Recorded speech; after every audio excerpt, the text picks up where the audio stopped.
हाँ बेटा, good morning. अब हम लोग मल्टी लेयर परसेप्ट्रन पे बात करेंगे, जिसे एमएलपी भी कहा जाता है।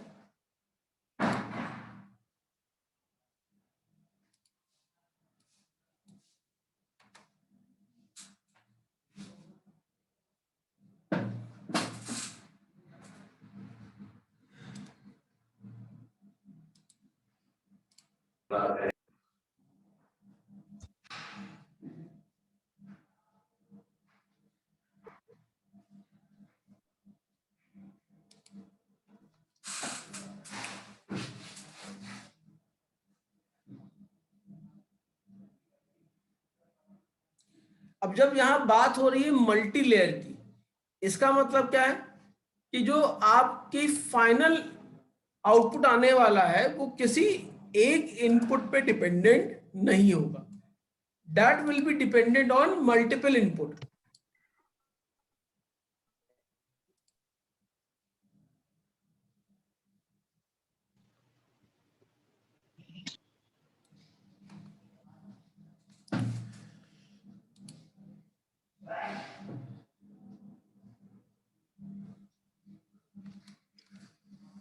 Means it's a feed forward. Feed forward का मतलब क्या है कि एक इंफॉर्मेशन एक पॉइंट पे आई, वो जो प्रोसेस होके जो आउटपुट आया वो अगले पॉइंट, फिर वो उसके का जो आउटपुट आया वो उसके अगले पॉइंट का इनपुट बन गया। इस तरीके से आपकी जो फीड हो रही है, जो आउटपुट आ रहा है वो आगे फॉरवर्डेड होता चला जा रहा है। क्लियर है बेटा इतनी बात?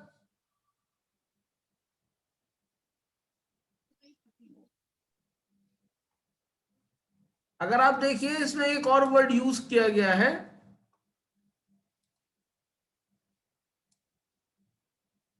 Directed graph.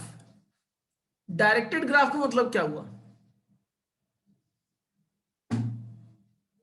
जब हम ग्राफ में डायरेक्शन भी प्रोवाइड करते हैं, देन वी से it is a directed graph. भाई नॉर्मली ग्राफ क्या हुआ? It's a set of nodes and vertices. यही तो ग्राफ हुआ।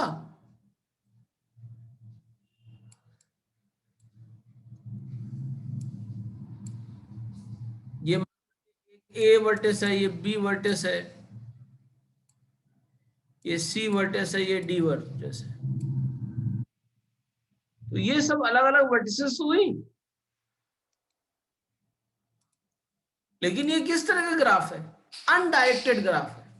हम ये नहीं बता रहे हैं कि ए से बी की तरफ जा रहे हैं, कि बी से ए की तरफ जा रहे हैं, बी से डी की तरफ जा रहे हैं, या बी से सी की तरफ जा रहे हैं। यहाँ पे कोई डायरेक्शन मेंशन नहीं किया गया है। तो ये कौन सा ग्राफ है?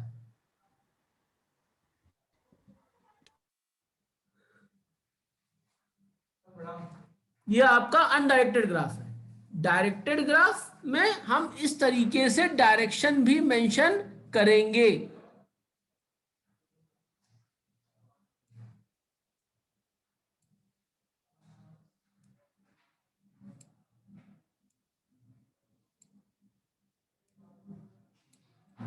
यानी अगर आपको बी तक जाना है तो आपके पास यहाँ पे दो पाथ हैं। आप सी से ए तक जा सकते हैं, ए से बी तक जा सकते हैं, या सी से सीधे बी जा सकते हैं। लेकिन आपको सी से डी तक जाना है तो आपके पास क्या पाथ है? या तो सी से ए तक जाएंगे, ए से बी तक जाएंगे और बी से सी तक जाएंगे, या सी से बी तक जाएंगे और बी से डी तक जाएंगे। क्लियर है ना? डायरेक्टेड और अनडायरेक्टेड। बेटा डायरेक्टेड अनडायरेक्टेड क्लियर हुआ? Yes sir, yes sir.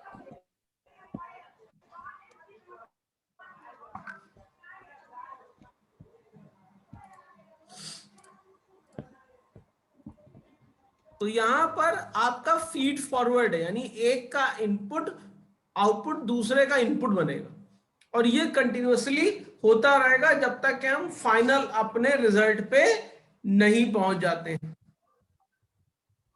Connected except for the input node, each node is a neuron. मतलब जो इनपुट नोड है वहां पे सेंसर्स हैं, वहां से सेंस किया, और उसके बाद जितने भी नोड्स हैं वो सब क्या है, न्यूरॉन है, जो इंफॉर्मेशन को प्रोसेस कर रहे हैं। They are basically the unit which are processing the information with a non-linear activation function. MLP utilize supervised learning technique called back propagation. Back propagation का मतलब क्या होता है?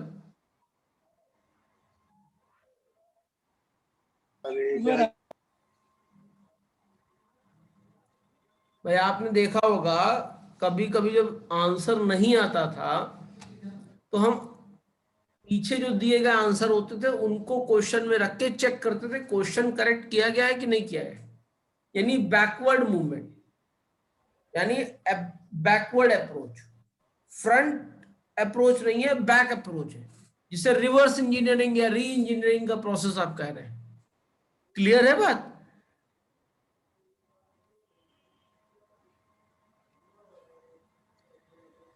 For training the network, it has layered architecture consisting of input, hidden layers and output layers.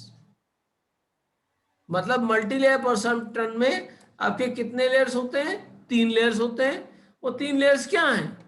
Input layer, hidden layer and output layer. अब hidden layer के अंदर जरूरी नहीं एक ही लेयर हो, मल्टीपल लेयर्स भी हो सकती हैं। क्लियर है बेटा?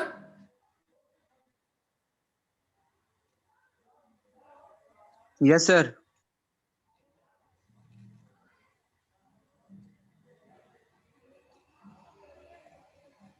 A recurrent neural network is a class of ANN where connection between unit form a directed cycle. This creates an internal state of the network which allow to exhibit dynamic temporal behavior. इसका मतलब क्या है?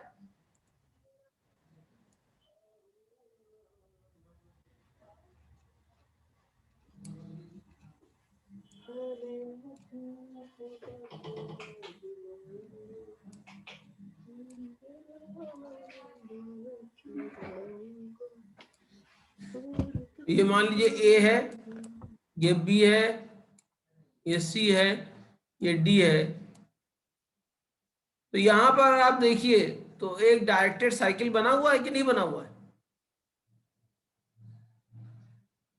अगर हम इस cycle में जाएंगे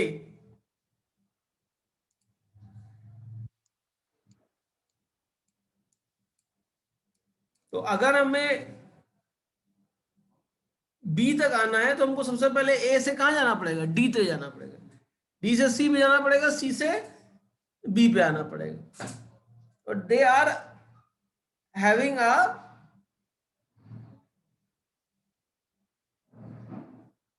directed cycle.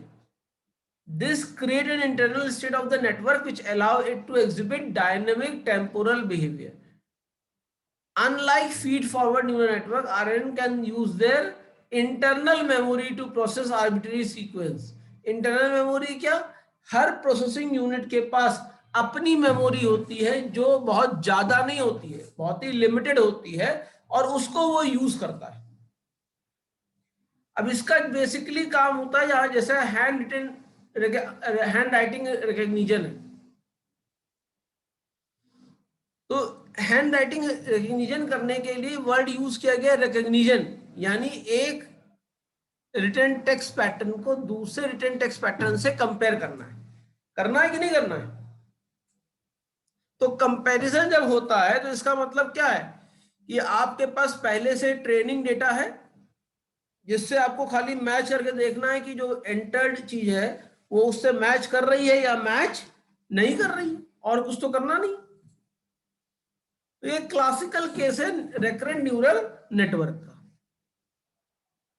ठीक है?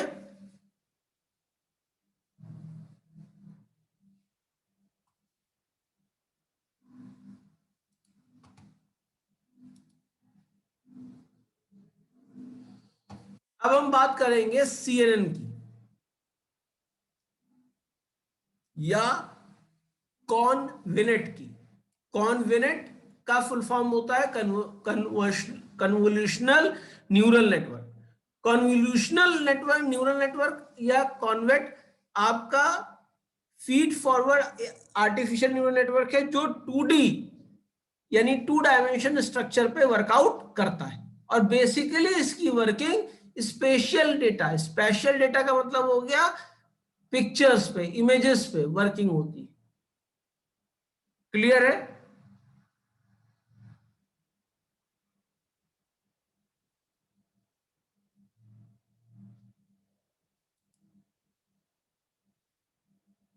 ये चीज क्लियर है बेटा?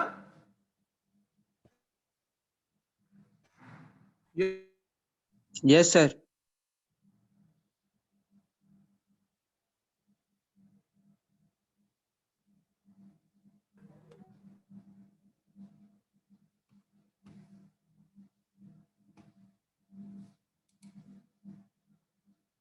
A convolutional neural network is a type of feed-forward artificial neural network. The architecture of a convoluted is designed to take advantage of 2D structure of an input image.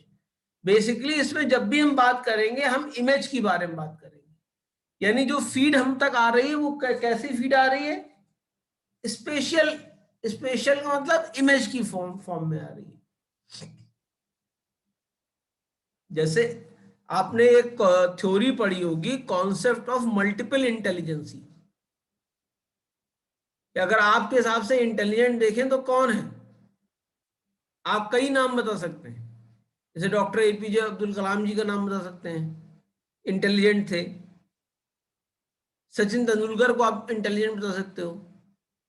उस्ताद जाकिर हुसैन को आप intelligent बता सकते हो, या MF Hussain को आप intelligent बता सकते हो। तो ये सब इंटेलिजेंट है कि नहीं इंटेलिजेंट?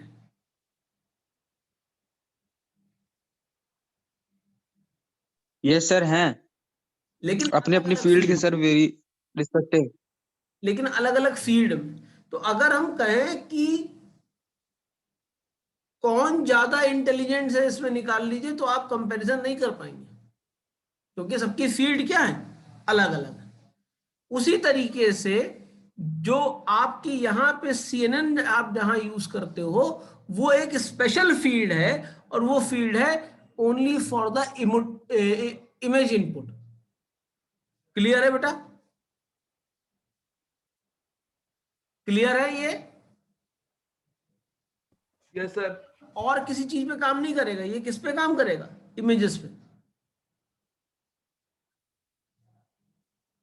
जैसे आपसे बात हो रही थी कि रफेल उड़ता है और इतनी देर तेजी से टारगेट को आइडेंटिफाई करता है, तो ये वो भी एक तरीके से इमेज इनपुट को एक्सेप्ट कर रहा है। इमेज इनपुट को एक्सेप्ट करके उसको प्रोसेस करने की कोशिश कर रहा है। तो यहां पे जो भी आउटपुट आ रहा है वो किसके थ्रू आ रहा है? इमेज के थ्रू आ रहा है। तो here they are using convnet. Convnet is compare of one or more conventional layer.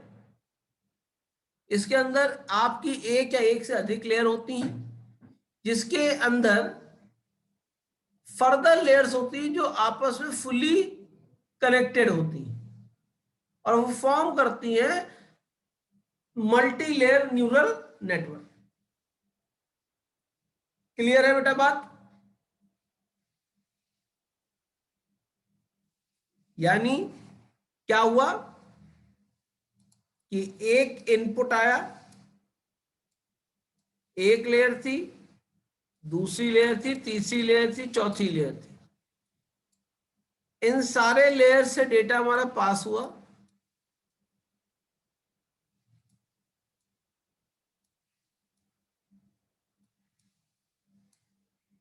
और उसके बाद इन लेयर्स ने एक सिंगल आउटपुट पे उसको डायरेक्ट कर दिया। इस तरीके से काम करता है आपका कन्वोल्यूशनल न्यूरल नेटवर्क। अब यहां पर मल्टी लेयर परसेप्शन और कॉन्वेंट के बीच में आपने अंतर देखिए। जो आपके लेफ्ट हैंड साइड के पास है, यहां मल्टी लेयर परसेप्शन आप देख रहे हैं, एमएलपी। अब आप यहां पर देखिए, यहां पर हर लेयर हर एक इनपुट के थ्रू कनेक्टेड है। कनेक्टेड है कि नहीं है? हर लेयर एक दूसरे लेयर से कनेक्टेड है। Yes sir.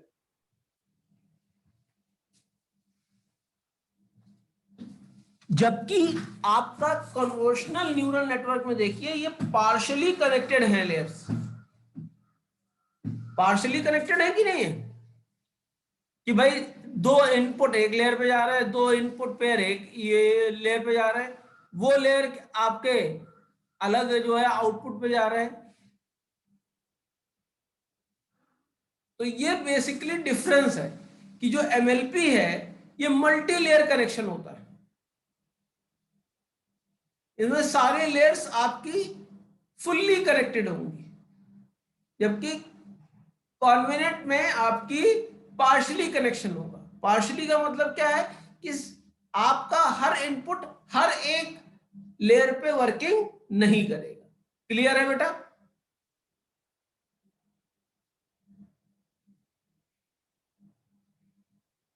Yes sir. Clear हुआ बेटा? Yes sir. अगर आप कहें तो ये वाला हिस्सा एमएलपी का है और ये वाला हिस्सा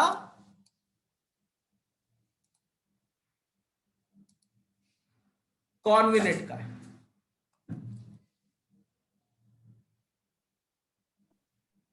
ठीक है?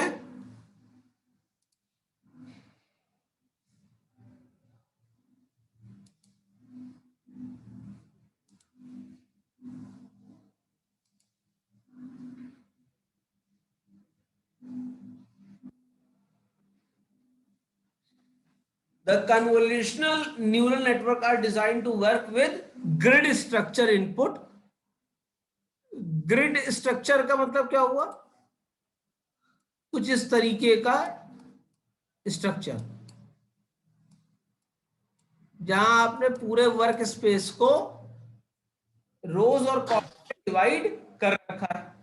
तो अलग अलग रोज हो गई, अलग अलग कॉलम हो गए, और इसी पे आपने कोई इमेज को ड्रॉ कर रखा है। तो उसके अलग अलग कोऑर्डिनेट होंगे कि नहीं होंगे? उन कोऑर्डिनेट्स को स्टडी करके आप कॉन्वोल्यूशनल न्यूरल नेटवर्क पे काम कर सकते हैं। क्लियर है? तो ग्रिड लाइक स्ट्रक्चर क्लियर हुआ?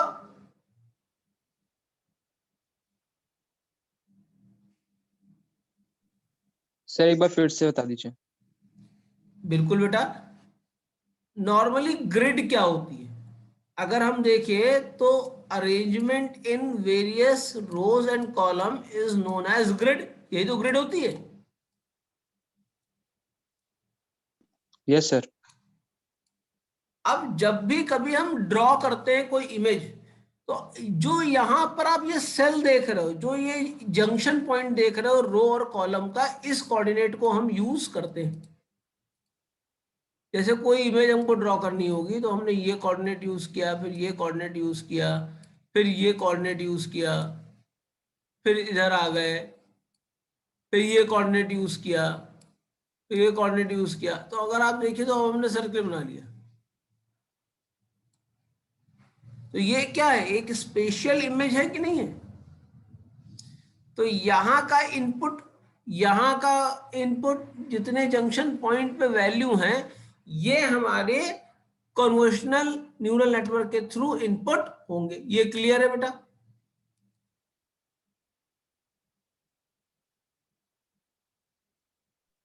Yes sir. तो यही लिखा है, to work with grid structure input which have strong spatial dependencies in local region of the grid. ये लोकल रीजन थे जिसपे हमने आपको एक इमेज ड्रॉ करके दिखाई थी। The most obvious example of grid data is two dimensional images. जैसे हम लोग का चेहरा जब भी मैप होता है तो टू डायमेंशनल इमेज पे ही मैप होता है। This type of data also exhibit spatial dependencies because adjacent spatial location in an image often have similar color value of the individual pixel. यानी अगर आसपास का आप कंपैरिजन करिए तो आसपास में जो पिक्सल्स होंगे वो एक दूसरे से रिलेटेड होते हैं, तभी आप इमेज को देख पाएंगे। भाई अगर ब्लैक पे ब्लैक इमेज ड्रॉ करेंगे तो क्या हमको दिखाई पड़ेगा? हमेशा हमको क्या चाहिए? कॉन्ट्रास्ट चाहिए, ठीक है ना बेटा?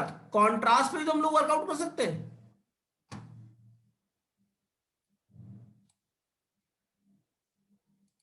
जैसे अगर आपने देखा यहाँ पे व्हाइट बैकग्राउंड है, उस पे ब्लैक से लिखा है, व्हाइट से लिखा हो तो आप देख ही नहीं पाओगे।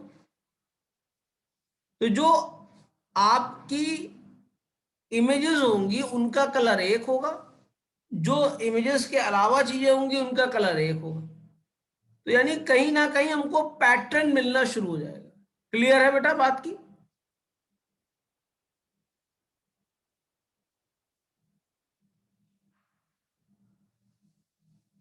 तो अगर आपसे सवाल पूछा जाता है which neural network is use for processing 2D images, बात यहां पर 2D की है, इमेजेस की नहीं है, तो आपका सोल्यूशन आंसर क्या होना चाहिए? Convolutional neural network.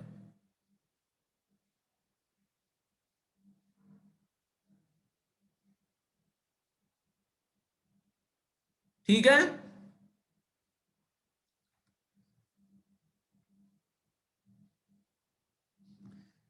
An additional dimension capture the different color which create a 3-dimensional input volume. अब जैसे कलर्स और डेप्थ अगर ये सब लेना शुरू कर दें तो हमारी इमेजेस हमारी डायमेंशन चेंज हो जाएगा कि नहीं कि हो जाएगा?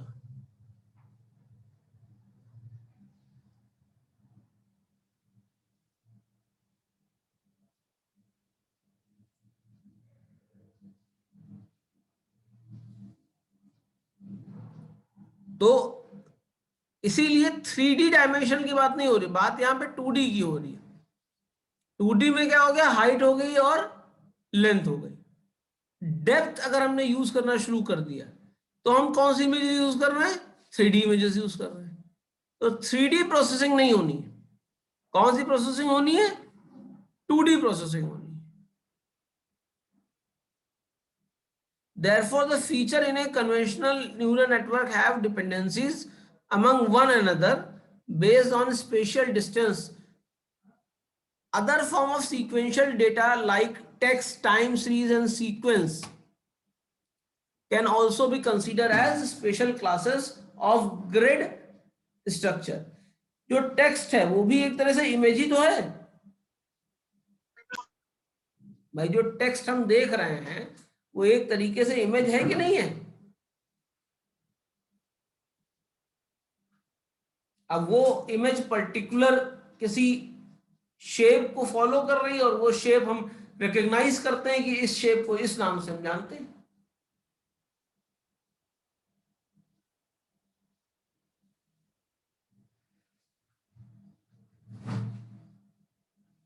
The vast majority of application of convolutional neural network focus on image data. जितने ज्यादा आपके इमेज डेटा पर बेस्ड एप्लीकेशन बनाए गए हैं उतने और सब पे नहीं जो कन्वोल्यूशनल न्यूरल नेटवर्क को यूज करते हैं।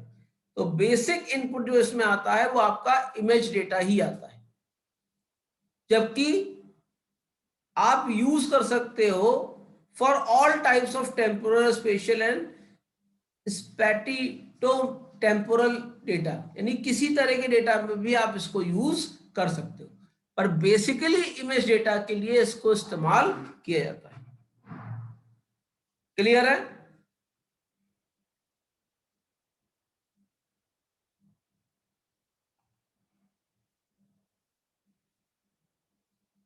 जब आपको लगे कि अब आपको समझ में नहीं आ रहा है तो मुझे बता दीजिएगा।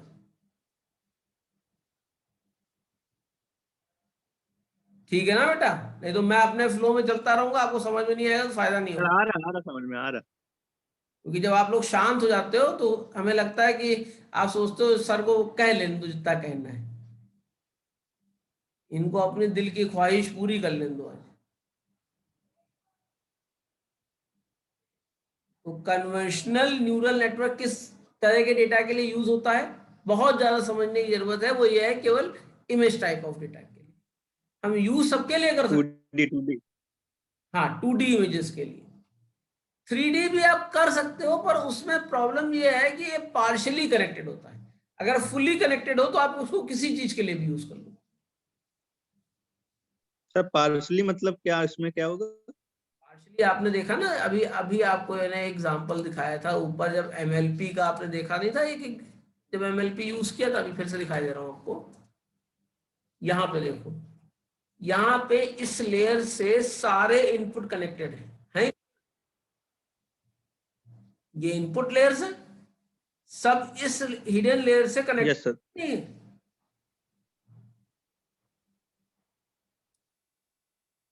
यानी ये सारे इस लेयर से कनेक्टेड है कि नहीं है? Yes sir. Yes sir.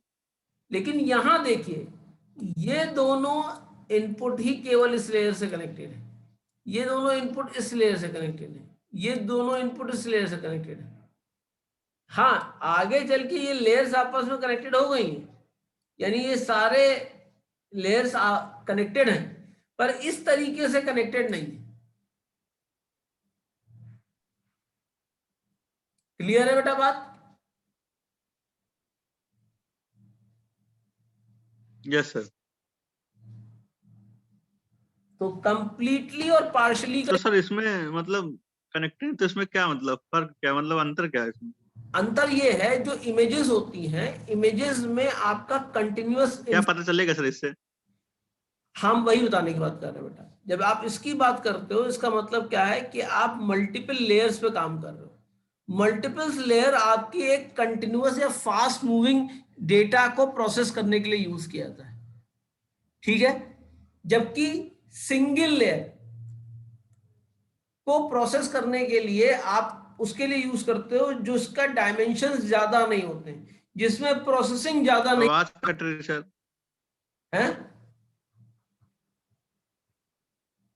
मैं कह रहा हूं जिसमें प्रोसेसिंग ज्यादा नहीं करनी पड़ती है, जिसमें आपका डेटा मूवमेंट ज्यादा नहीं होता, फ्रीक्वेंट डायनामिज्म नहीं होता, वहां पे आपको फुल्ली कनेक्टेड नोड्स की रिक्वायरमेंट नहीं है।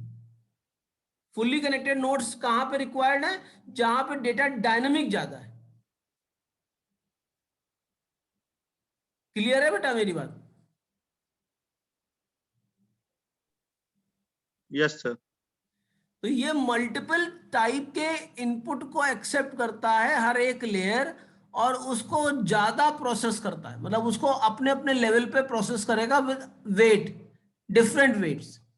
शुरुआत में आपने न्यूरॉन का डायग्राम आपने याद याद आया होगा आपको, कि उसमें एक इनपुट आ रहा था, इनपुट में कई सारे वेट थे कि नहीं थे? Yes sir. यस। यहां पे क्या है, यहां पे क्या उतने वेट इसको अफेक्ट कर रहे हैं?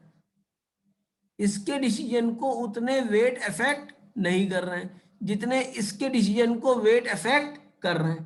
क्लियर है मेरी बात? Yes yes sir. सर। कोई problem? No sir.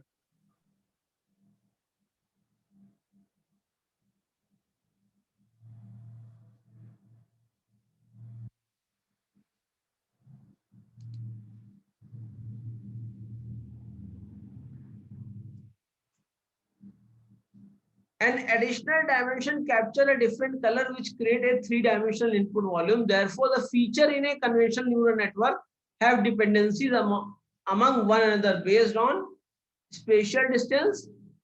Other form of sequential data like text, time series, or sequence can also be considered as a special case of grid structured data.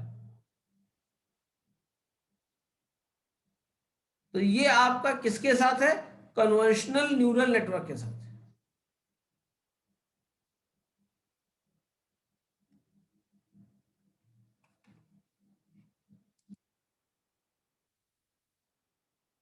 In convent, the state in each layer are arranged according to a spatial grid. अभी जो आपको एक बताया ना, grid बनी है, कोई image बनी हुई है, तो उस इमेज के हिसाब से ही लेयर्स अरेंज होती हैं।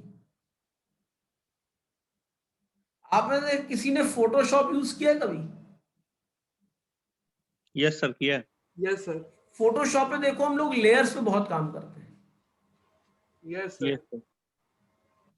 और लेयर से ही उसमें फीचर एक्सट्रैक्शन होता है और फीचर इंक्लूजन होता है कि नहीं होता है? Yes sir. किसी को ब्राइट करना है, किसी को ओल्ड करना है, किसी को यंग करना है, ये सारे काम आप लेयर्स पे ही करते हैं। यानी इमेज की लेयर्स इमेज पे इफेक्ट प्रोड्यूस करती हैं।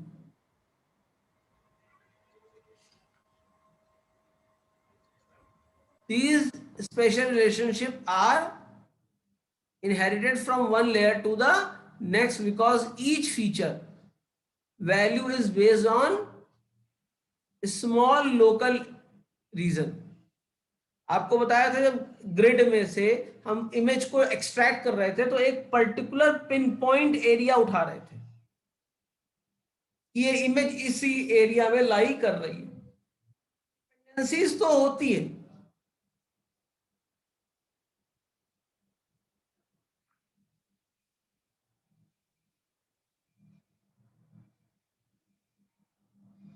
it is important to maintain these special relationship among the grid cell because the convert operation and transformation to the next layer is critical,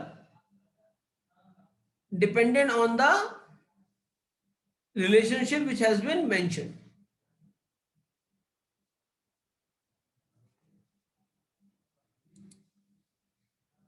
अब यहां पे एक वर्ड यूज हुआ है, depth. When used in context of a single layer, refer to the number of channel in each layer, such as number of primary color channel. भाई number of primary colour कितने होते हैं? अगर RGB है तो red green blue होगा, CMYK है तो कैन मैजेंटा येलो क्रेसेंट होगा।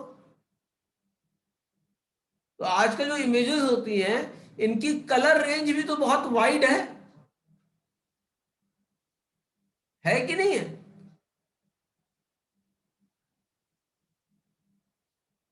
पहले आप मोबाइल से कैमरे से फोटो खींचिए और कैमरे से फोटो खींचिए, दोनों में अंतर पता लग जाता था? Yes sir. Yes sir. अब पता लग पाता है? No sir. क्योंकि दोनों का रेजोल्यूशन या जो डिफरेंस था वो डिफरेंस रिड्यूस होते हुए चला आया है। यानी प्रोसेसिंग आपकी कैमरे की भी फास्ट हो गई है और मोबाइल की भी फास्ट हो गई।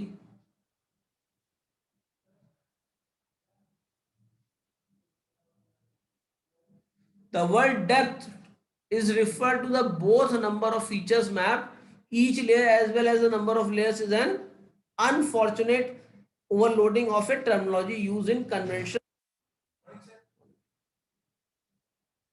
but we will be very careful while using this term. क्योंकि यहां पर मल्टीपल इनपुट्स को एक्सेप्ट नहीं करते हैं। क्लियर है मेरी बात?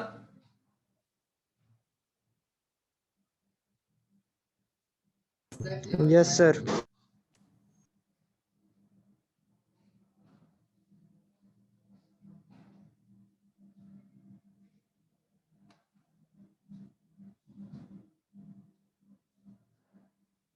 तो इसमें बेसिकली तीन तरह की लेयर होती हैं।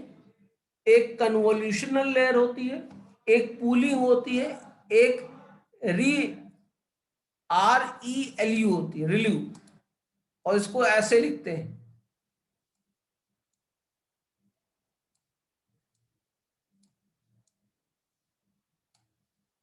क्लियर है?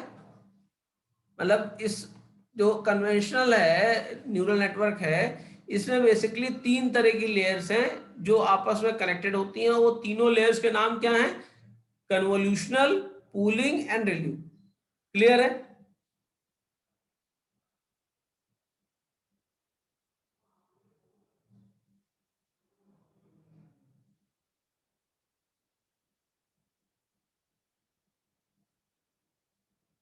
क्लियर है बेटा ये चीज? Yes sir. सर ये पूलिंग और रिलीव ये सर क्या है? ये लेयर्स हैं, लेयर्स के नाम है। पूलिंग का मतलब क्या होता है कि अभी हम डेटा को स्टोर कर रहे हैं, तो जो पूलिंग लेयर है ये कन्वेंशनल लेयर से डेटा को एक्सेप्ट करके स्टोर करती रहेगी जब तक सारा डेटा ट्रांसफर ना हो जाए। बात समझ में आई? पूल, जैसे हम लोग कहते हैं ना, वी क्रिएट अ पूल, या यस सर। कार पूल करके आ जाओ। कार पूल का मतलब क्या है? एक कार में सब लोग इकट्ठे होके चले आ रहे हैं, यही तो होता है पूल का मतलब। Yes sir. तो ये लेयर जो है ये कुछ प्रोसेसिंग नहीं करती, ये क्या करती है? डेटा कलेक्शन करती है। प्रोसेसिंग किस लेयर में होती है? रिलू में होती है। क्लियर है? Yes sir. तो आज फिलहाल इतना ही करेंगे, ठीक है? अगला क्लास शेड्यूल करते हैं कल परसों में। सर 9 बजे वाली क्लास में मैंने अटेंडेंस लगाना भूल गया था, सर लगा दीजिएगा। ठीक है जतिन। सर हम भी। कौन हम भी? सर ऋषभ। हाँ तो बताओ तो, ऋषभ है ये तो। हम भी तो, हम उधर दिख, चेहरा ही नहीं दिख रहा है, मतलब उसमें फोटो ही नहीं आ रही तुम्हारी। ठीक है बेटा, सॉरी सर। सबने लगा दी अटेंडेंस? सर 1 मिनट सर लगा। Yes, sir.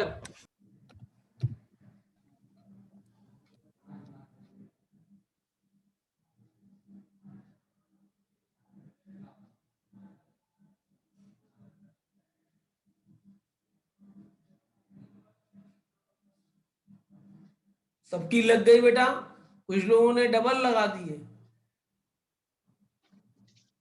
लगा दिए सर। ठीक है, कल मुलाकात करते हैं, पहले बात कर लेंगे ग्रुप पे। Thank you. Thank you thank sir. You sir. Thank you sir.